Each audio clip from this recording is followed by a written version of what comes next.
a screenwriter or an actor or whatever. And I'm like, it's always been impossible. Right. And maybe it is far harder now. I don't know, but if you're going to do it, you just have to do it. They keep lowering the rates on us, don't they? Well, that's a different thing. Writing, acting doesn't matter. It's this whole going with this. Yeah. I'm not taking discouraging. I'm just saying be prepared for that. Yes.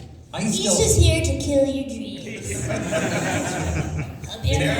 Tara's hanging out by a thread. She can barely afford time. That's Oh my gosh. Yeah. Tara's doing pretty well. I slept with her pretty well. It's all right. It's not a bad life.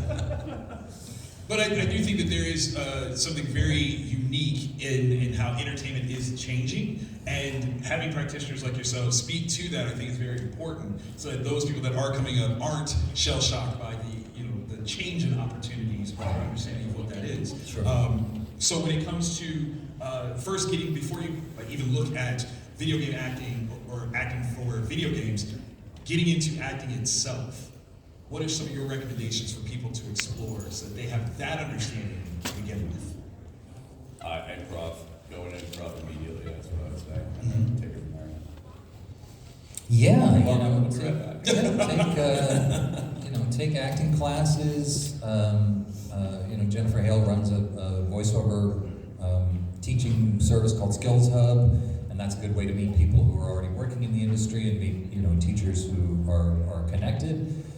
Taking lessons with casting directors is always helpful. A lot of casting directors have side jobs teaching, and you get to know a casting director, and hopefully they'll start putting you in things. And I don't know. Also, you could take classes from me. Hey, Oh, I see. I'm announcing today, right here, that I have recorded hours and hours of never been told secrets of how I do what I do.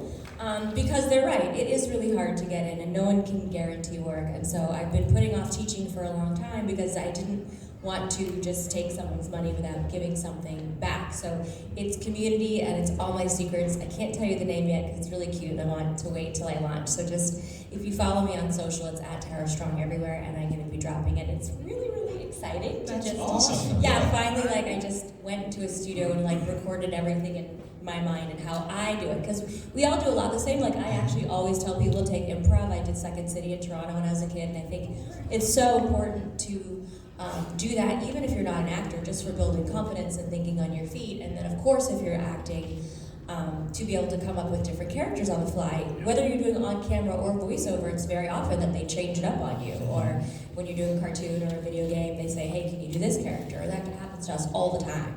So doing improv helps you feel really ready for that, because sometimes that can be scary, especially in front of other people. And in an improv class, you're doing it in front of other people that are also trying to get in the business, and it can be intimidating. Don't you guys find that? I find it much scarier to perform in front of a small group than thousands of people at a show.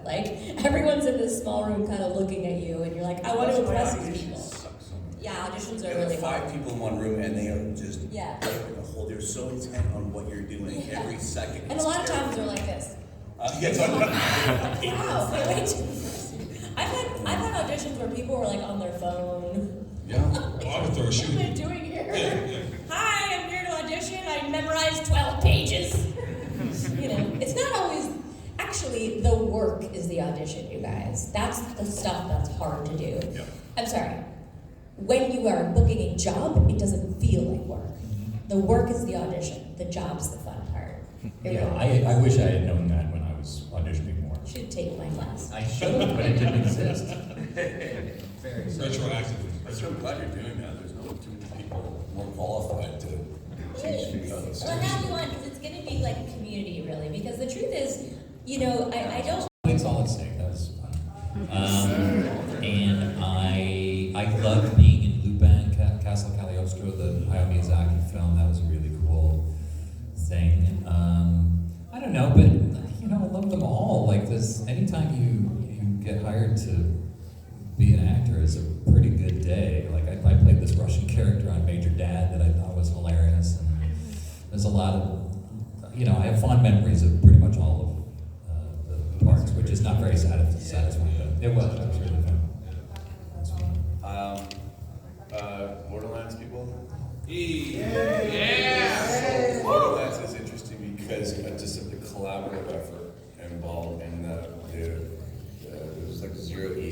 you start with an amazing writer, and it's like, you know, improv, this, that, and the other. If it was better, we kept it, and it was very special in that way. And that's I look back on that very fondly, because a lot of times we don't get to screw around a whole lot with what we're given, and but this was just really amazing that we could just, like I said, if it was funny, we kept it, and nobody got hurt over, well, that's the line I wrote, and I need to keep it in, because, you know, whatever. But yeah, anytime you can have those collaborative efforts, and it's just a hoot to go to work, it's so much fun. It's unfortunately not every time, but yeah. Thank you. Great question. Thank you. And good luck in your animation career. Metal Gear 4 was difficult because he started out here and then he just got older and older and more desiccated. So I had to do that for 9 straight months. But that wasn't so bad. I played King Shark on The Flash. Yes. And he's a 9-foot shark guy, so he's very big, and the voice is like, "Where's the Flash?" And that, if I do that for a 25-minute session, I lose my voice for 3 days, and it's really kind of damaging. But I love being King Shark, so I just did it anyway. I have a similar thing with Terrence from Foster's Home, because he was always like yelling and like, "You're a loser," all the time. That can be hard for your voice. And I've had video game sessions that were very, very long, and you do get tired. Hardest accent I've ever had to do was Cajun. They wanted us to do Cajun for a Scooby-Doo movie, and we all came in like doing a pretty good job. But Jim Cummings is from the Bayou, and he made all of us sound terrible. So they canned that, and we all just did Southern accents because we couldn't do it as good as Jim Cummings. That's a tough one. Yeah, I also find authentic Scottish a little tough. Oh. I mix it with Irish It's and way difficult. Boston's Yeah, a it's weird good. one too, because you Yeah. kind of want to dip into the New York. And Yeah. blah, blah, blah. because we're actually quite conscientious about making sure there's an accuracy to the accent, and not just copying, like you said, something you've heard on television and really sounding like I'll actually call a region. No, I mean I remember calling Worcester one time. Right. Because I needed to do a Worcester accent, and I just like called Baskin Robbins and made the poor girl read the lines. That's I felt a little. It's such a creative solution. I mean, you gotta go. Again, it's just acting, right? We don't look at it like that. It's just acting. And again, you want to, I was talking before this guy showed up, we were talking about this job as a whole. If you want to do this as a career, you're going to have to shotgun the heck out of it, right? Theater, commercials, whatever you can get your hands on. And it also makes it a much more interesting job, right? If you're doing a bunch of different things. But yeah. How'd you get into? I also come from an acting. I did not know I wanted to do voiceovers. I didn't know that was a career. Some people only do voiceovers. We all have all done on camera, but some people like that's all they want to do. And I didn't know that was a thing as a kid. I just knew when I was 5 that I needed to be singer, dancer, actress. I grew up in Toronto, and my first audition for an animated show was my first show. Was Hello Kitty. I was the first voice of Hello Kitty when I was 13. So that's how that started. Yeah, I think I answered the question. That was the question. Yeah. Yeah. I guess being from Toronto helps too. It's not a bad place to get a start. Yeah. You from Toronto? Yeah, man. Yeah. We're in Toronto. So that's I guess y'all need to move to Toronto. The way it happened to me was kind of cool. I went to high school in Japan. I was 16 years old, and I was living in Kobe. Oh, wow. Yeah, I went to an international school, and a Japanese video game company in 1985 came to our school and said, we need 4 guys who speak English. And I was in the drama club doing plays, so I was one of the ones chosen. We went down to a studio and we did voices for arcade games. Oh, that's fun. So like I've been doing voices for video games since they have had voices for video games. Oh, wow. And then when I went out to LA, it was just like Dameon was saying, I was mostly working towards on camera. But I did this episode of Major Dad where I speak Russian. I speak with a Russian accent. And they hired me to do a Russian on Captain Planet. And so that's where I first met Mark Hamill and John Rhys Davies, and I was like, oh, this is pretty cool too. So I started to pursue the VO as well, once I realized it existed. All right. Thank you so much, everyone. All right, thank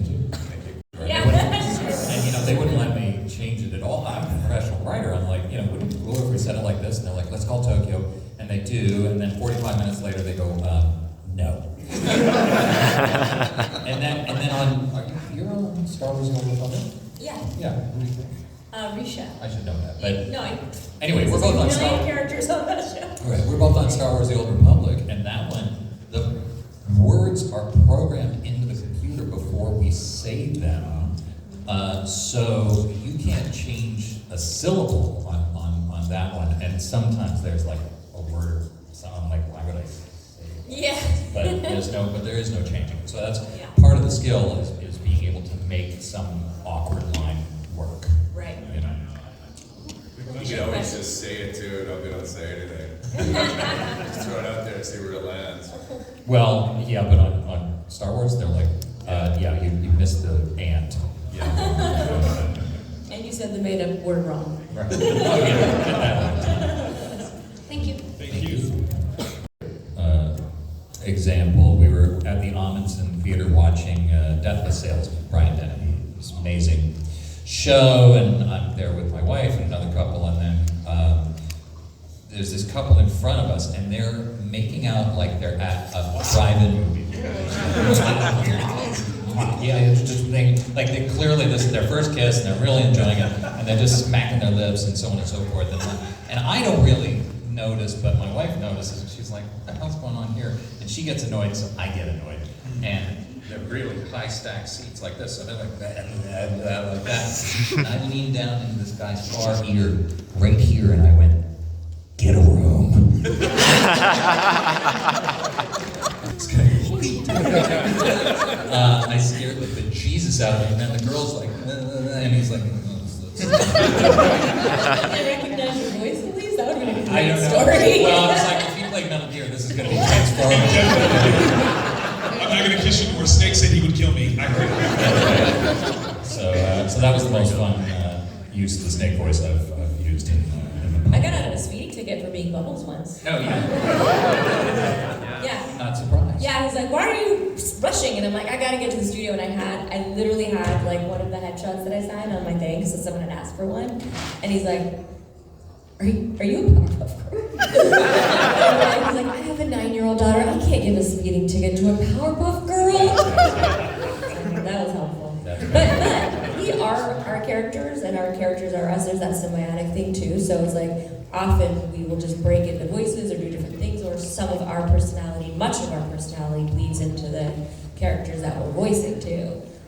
Sometimes they are loud in our heads when we're not working, right? That happens to you guys, right? Sure it does. It's certainly not a medical issue. Terry's cutting herself. You other guys can't see that, but she's actually cutting herself. Oh, it's so terrible. To keep the darkness inside. Thank you so much. Thank you. The Devil's Mile up in Toronto. And I, don't do a lot of movies anymore. I just, when somebody asks, I say, sure, I'll do it. And so I have been spending, the past decade being a big screenwriter and working in my office and at home and meeting with executives and whatnot. And then I found myself on a asphalt road covered in prosthetics and blood and all this toxic goo in my eyes, and I'm hiding under a van, and then I'm supposed to pop up and reveal the horror of that's happened to me and crawl into the thing. And it was 3 o'clock in the morning, it was freezing. I'm on this ankle that the stunt woman had kicked in the fight the day before. And I was just like, I am a professional screenwriter. What am I doing this for? I didn't get paid anything, and then, but I'm down there, and it's really painful, it's really cold, I'm getting ready to do it, they're just about to call action, and the DP goes, hang on, I want to move this light. And I popped up like a nightmare, and I was like, do not touch that light, just roll. And then I thought, maybe I'm not emotionally suited for this anymore. But we got through it. What was the question? Was it one of the most difficult things to overcome? Was that the question? After After audition. What's the hardest thing you've had to do other than audition in your work? For me, it's really auditioning. But just like anything else that we're working on when we're preparing, we read the scripts as much as we can, and like David said, look at the pictures. When I'm doing an audition, I'll often have the picture right beside me so I can reference it, and Also read the character description. That's really, really important. And the stage directions are really important. So like, if your line is whoa, it's gonna sound a lot different if you see a hot guy or if you're falling off a cliff. So you wanna know what's going on. So yeah, and then again, that goes into whatever you're doing to prep it so that you're not nervous and that you feel like you can hit whatever they want you to say. And then also that you have to be like silly putty, because you might be in there and they go, oh, we've changed our mind. We want him to be 12. Now we want him to be 20. Now we want him to be from England. Now we want him to be a girl. Go. You're like, okay. That's where the improv training comes in. But yeah, I just mentally wanted to be a different 10-year-old boy than I was already at that time. And of course the scripts were so fun. It was such an interesting, fun show. And you're not alone. I've seen the most amazing Ben 10 fans around the world. It was huge in Dubai. I did a Comic-Con in Dubai. Have you guys done that? Comic-Con, really great. And the UK, and they get all kinds of merch that we don't get. They get totally different merch. Like they brought me these really dope Ben 10 things. I'm like, where did you get this? So, and a lot of people like make their own Omnitrixes and stuff. So you're not alone. And I'm also getting into voice impressions myself. And I have a question for all of you, actually. What Doubles Johnny Depp's voice and Ewan McGregor's voice, and you know that's a job, and then also you know there's people that like Hank Azaria on The Simpsons. His characters like Moe, the bartender, is a bad impression of Al Pacino from Dog Day Afternoon. That's Hank's impression of that impression, but it's so off of Al Pacino that it creates a new character. So that's a way you can create characters as well by just doing bad impressions or weird impressions of people. Yeah, Peter Griffin is Seth MacFarlane's. Right, nice, I love it. Thank you. No, but Peter Griffin is what was he, the superintendent at McFarland's high school or something. So you start with this impression, and then what's Homer? Homer is Walter Matthau. That's where it started. Was Walter Matthau. and then it's a good jumping off place, right? And I do that all the time. I mean, Cell is Terrence Stamp's Superman too, essentially. And then the first version of that is the McLaren Exorcist. So you start with this nugget, go from there. Very helpful tool. Nice. Thank you very much. Thank you. Thank you. May the force be with you. Hey. Resonance. What you need is energy. You know, you need to make sure that you're, you know, this is a weird situation. We're here in this big room and you're on the mic and everything, but you have to create characters that feel that they're alive, that they grab you, that you know, that the intonation is interesting, takes people by surprise. So I would focus on that and just look at the voiceover performances that you love and feel how they're playing with pace and how they're drawing you in, and I think you'll do very well. Nicely done. Thank you. Thank you. Appreciate it all into one phrase. I like it. You were here. One phrase. Oh man, That's a good phrase. I do it because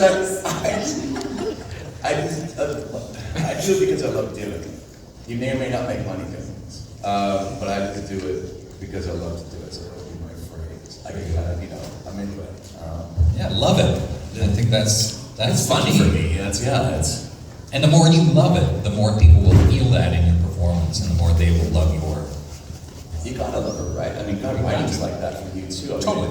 We were talking about how much, because a lot of times we put time and effort into things that just don't come to fruition. So, but if you dig it, if you really like what you do, then it doesn't feel like work anymore. There's no time wasted. Dear Princess Celestia, I would like to say, voice acting as a whole has been a lot of fun, please. And also sometimes it's just, you know, whatever. But it's something you want to do, I wish you the best. Yeah, because you're just as tough as bosses and you're hardcore.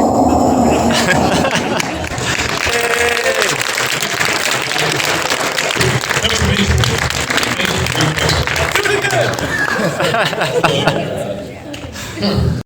And this is a two-part question. One is, what were your personal inspirations behind, how you came up with Raven's voice, and the other part is, when you meet people at conventions like this, how often are you asked to do your Raven voice? Okay, I'll answer the second part because it's easier all the time. Yeah. A million times a day. And that's what I'm here for, so it's fine. And it doesn't hurt my voice at all, so I can do it all day. And how I got it was actually a great audition story, because that's when, as we were talking about before, you had to go in and impress the room. And it was at Warner Brothers, and I was already doing Batgirl with the same crew, and I thought, the character description of her is quite similar to, again, at the same time I was playing like 6 different very dark teenage girls that were like, Kylie from Extreme Ghostbusters and Sharina Wicked, and you guys watched Fillmore? Anyone seen Fillmore? Like Ingrid, like they were all like that same sort of genre, so how do I make her different? And I thought I wouldn't book it, I thought I'd book Starfire, because the character description said grown-up Bubbles, and I'm grown-up Bubbles. That's what I thought was gonna happen, and I did Starfire, and then I did sort of my same like Batgirl Tara voice for Raven, and I'm like, that's never gonna happen because we already had Batgirl, and I didn't know what to do, but I left the studio, and as I was walking out, I saw Andrea Romano, and I went, can I try one more thing? And she was like, yeah, and I just had this weird God shot to have this weird role behind everything she says, no matter what. She's part demon, and they liked it. Thank All you. right. That's awesome. Thank you very, very much. Oh my God, you have no idea how bad I wanted to hear that. My question is I'll kind of speed it up, but I want to communicate where I'm coming from. So, actually a semi-professional voice actor. I've done a few audiobooks, mostly children's audiobooks, one novel by a great man and a terrible author. And I also applied at CESD for an agent like 5 years ago. Very exciting point in my life, but they told me to work on, acting, and it's been 6 years since that point. And I've always kept practicing. I kept doing it on my own, which has been the most part of learning voice acting. And I practice a lot of versatility because I want to be everybody on that screen. Yes, even you, Harley. I guess my question, and especially for a lot of the other voice actors or aspiring voice actors that I've heard come up here today, I wanted to ask more specifically, so versatility in creating your own voices is something that comes from your own creativity and playing around with it over time. What I wanted to ask is, do you have any safe vocal techniques to share with the audience today? For example, in some of my training, stand straight, let it flow from your diaphragm. I've heard other great ones, like speak from the very back of like where your voice mouth begins. It produces a more voluminous and toning sound and lets you use everything that you have. So I was wondering if you had any other sort of like kind of weird little nips and tucks of advice, maybe things that allow you to like raise your voice higher without losing the voice that you're making, or revving up your voice, certain things like that. Well, I'll go back to what I said before. Don't go with this is an animation video game wise. Never pick a voice that you can't hold for a 4-hour session. Fair. 2, 3, 4 days in a row, because I know people that can't. It sucks. To get ready for a thing, they taught me in theater school to hum, and you hum and until your lips are vibrating, and that sort of opens up your voice. And I also do a lot of, I'll put on Les Mis or something, and I'll sing and warm up different. Can you do that right now? No, Don't you guys want to? Yeah. I understand what you mean. We see each other playing. But I'll work out different notes. Now we want more of that.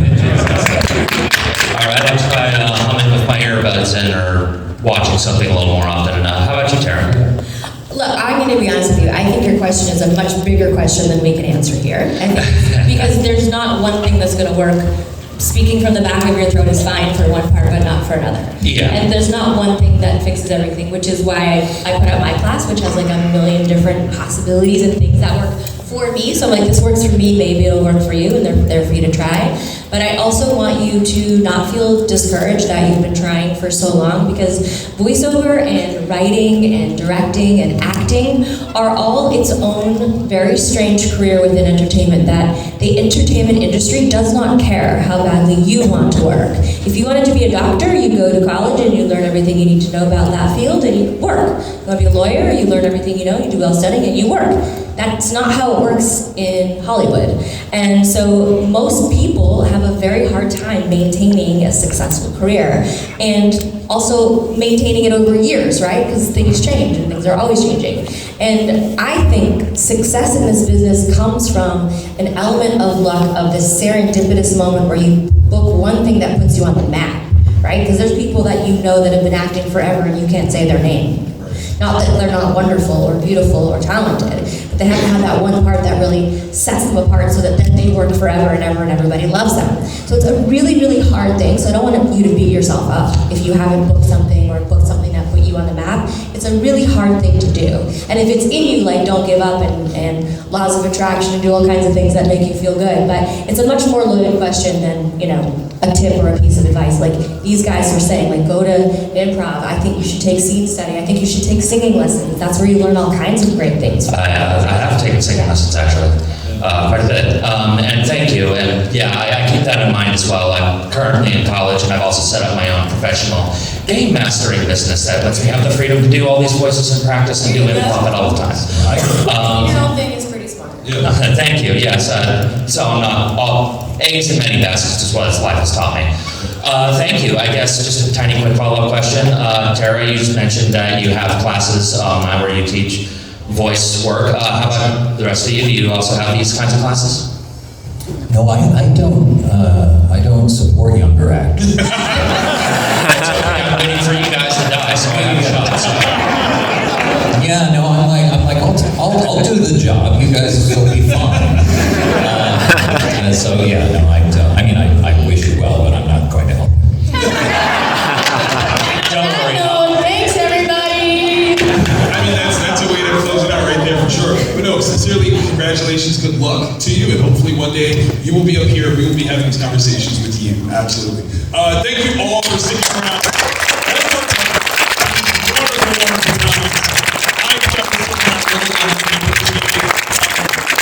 The show is almost over, so go and buy as much as you possibly can. Do it now.